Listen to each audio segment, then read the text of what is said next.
বাংলাদেশের সবচেয়ে শক্তিশালী দলটা সাফের প্রথম ম্যাচ থেকেই কি মাঠে নামতে পারবে? সহজ একটা প্রশ্ন, কিন্তু উত্তরটা এতটা সহজ না। কারণ এখন সোশ্যাল মিডিয়ায় একটা বিষয় খুব বেশি ঘুরতেছে। হামজা থাকবে না, ফারহান থাকবে না, ফাহমিদুল থাকবে না। তাহলে তো সব শেষ। কিন্তু এই জায়গাতেই আমার একটু আপত্তি আছে, কারণ সব খেলোয়াড়দের পরিস্থিতি একরকম না। একজনের ক্লাব পরিস্থিতি আরেকজনের মতো না। আমার কাছে মনে হয় থমাস ডুলির সবচেয়ে বড় চিন্তা কে খেলবে সেইটা না, কখন খেলোয়াড়দের তিনি হাতে পাবেন সেইটা। এই ২ টার মধ্যে পার্থক্য আছে ভাই। কারণ একটা খেলোয়াড় সাফে খেলতে পারবে আর ১ম ম্যাচ থেকেই খেলতে পারবে, এই ২ টা জিনিস কিন্তু এক না। আজ তাই শুধু কে available, কে available না, এই আলোচনাটা করব না। একটু অন্যভাবে পুরো বিষয়টা দেখব। ফিফার নিয়ম কি বলছে?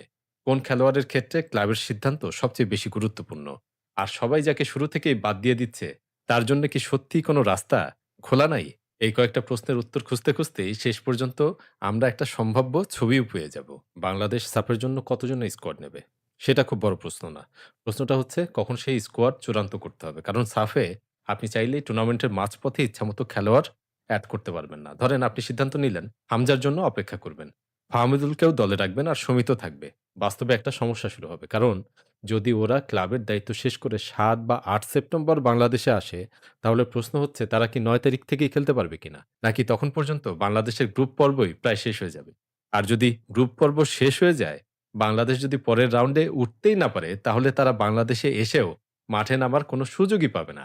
এখানেই পুরো অঙ্কটা আবার বদলায় যায়।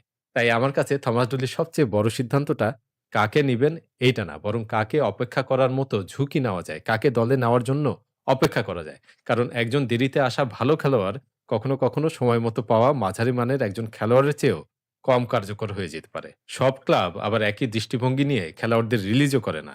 আর তাই সব বিদেশি লিগে খেলা সবার পরিস্থিতিও একরকম না। এখন আসবো সবচাইতে গুরুত্বপূর্ণ অংশে, কেন এত বড়, বড় নাম থাকার পরেও বাংলাদেশের হয়ে ১ মিনিটও না খেলার সম্ভাবনা তৈরি হচ্ছে। তার আগে একটা কথা বলতে চাই ভাই, আপনারা অনেকদিন ধরেই একটা কথা বলেন, বাংলাদেশের ফুটবল ইন্টারভিউ মানেই একই প্রশ্ন, একই উত্তর। আমি একটু অন্যভাবে চেষ্টা করতে চাই। মাঠের ভেতরের সিদ্ধান্ত, ট্যাকটিক্স, খেলোয়াড়রা কিভাবে চিন্তা করে, ড্রেসিং রুমের বাস্তবতা, এসব নিয়েই একটা নতুন কিছু করার চিন্তা করতেছি। ১ম অতিথির নাম আজকে বলতেছি না, তবে আমি একজন জাতীয় দলের নিয়মিত খেলোয়াড়কে নিয়ে আসার চেষ্টা করতেছি। আর ফাহাদ করিমের কথা মনে আছে ভাই? আমাদের ২ জনের সময় মিললে কোনো এক পর্বে তিনিও থাকবেন। তাই এই সিরিজের কোনো পর্ব যদি মিস করতে না চান, তাহলে প্লেমেকার এফসিতে এখনই যুক্ত হয়ে যান। আর সাবস্ক্রাইব করতে একদমই ভুলবেন না।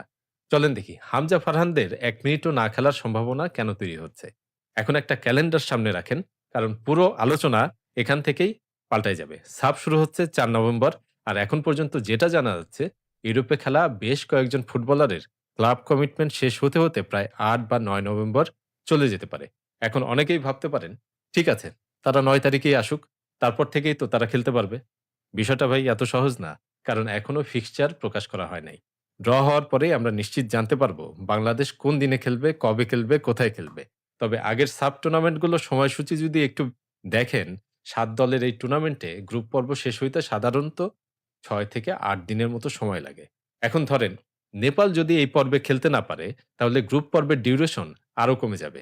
বাংলাদেশ যদি ৪ নভেম্বর ১ম ম্যাচ খেলেই আর গ্রুপ পর্ব ৬ দিনের মধ্যে শেষ হয়ে যায়, তাহলে হিসাবটা কেমন দাঁড়ায়? ৪, ৫, ৬, ৭, ৮, ৯। অর্থাৎ কেউ যদি ৮ বা ৯ নভেম্বর বাংলাদেশে পৌঁছায়, তাহলে খুব বাস্তব একটা সম্ভাবনা তৈরি হয় বাংলাদেশের গ্রুপ পর্ব শেষ হওয়ার আগে তার কোনো ম্যাচ না খেলার। আবার যদি গ্রুপ পর্ব ৮ দিন পর্যন্ত যায়, তাহলেও নিশ্চয়তা তৈরি হয় না যে তিনি খেলবেন। কারণ বাংলাদেশে নেমেই তো একজন খেলোয়াড়কে মাঠে নামিয়ে দেওয়া যাবে না। ভ্রমণ আছে, রিকভারি আছে, জাতীয় দলের সাথে প্র্যাকটিস সেশন আছে, ট্যাকটিক্যাল সেশন আছে। আর আমি নিজে ব্যক্তিগতভাবে চাই না এত গুরুত্বপূর্ণ খেলোয়াড়রা তাড়াহুড়ায় ইনজুরিতে পড়ুক। আর তাই আমার কাছে মনে হয় থমাস ডুলিকে অনেক বড় এবং জটিল সিদ্ধান্ত নিতে হবে। কারণ তিনি যদি জানেন কিছু খেলোয়াড় গ্রুপ পর্বের শেষ দিকে এসে যোগ দিতে পারে, তাহলে তিনি শুরু থেকেই কাদেরকে স্কোয়াডে নেবেন? তারা কি গ্রুপ পর্ব পার করতে পারবে কিনা? ডুলিকে তাই শুরু থেকেই যাদের হাতে পাবেন তাদের নিয়ে পুরো পরিকল্পনা সাজাতে হবে। বিদেশি লিগে খেলা খেলোয়াড়দের পরিস্থিতি একেকজনের একেক রকম। তাহলে চলেন একজন, একজন করে দেখি কার অবস্থা কোথায় দাঁড়ায় আছে। আমার মনে হয় সবচেয়ে বেশি আলোচনা হচ্ছে হামজাকে নিয়ে, কারণ অনেকেই ধরে নিয়েছেন হামজা শুরু থেকেই থাকবে না। এই সম্ভাবনাটা অবশ্যই আছে, কারণ ক্লাব ফুটবলের ক্যালেন্ডারটাই সেটার ইঙ্গিত দিচ্ছে। সমিতির ক্ষেত্রেও প্রায় একই ধরনের হিসাব। তবে একটা পার্থক্য আছে, এই মুহূর্ত পর্যন্ত সমিত নতুন কোনো ক্লাবের সঙ্গে চুক্তি করে নাই।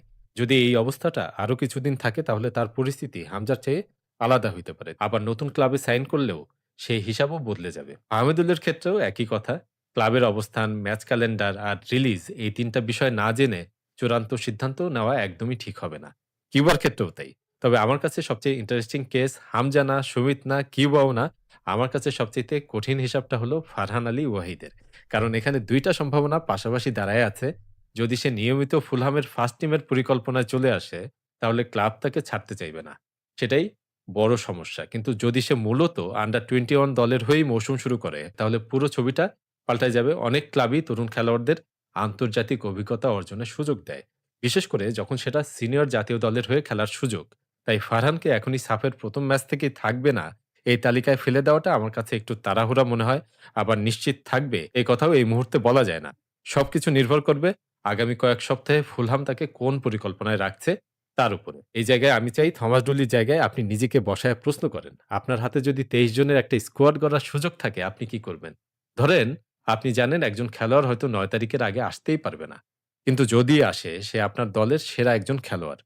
আপনি কি তার জন্য স্কোয়াডে একটা জায়গা খালি রাখবেন? নাকি শুরু থেকেই পুরো টুর্নামেন্টে খেলতে পারবে এমন একজনকে নেবেন? ধরেন বাংলাদেশ যদি গ্রুপ পর্ব পার করে সেমিফাইনালে উঠে যায় তখন কি হবে?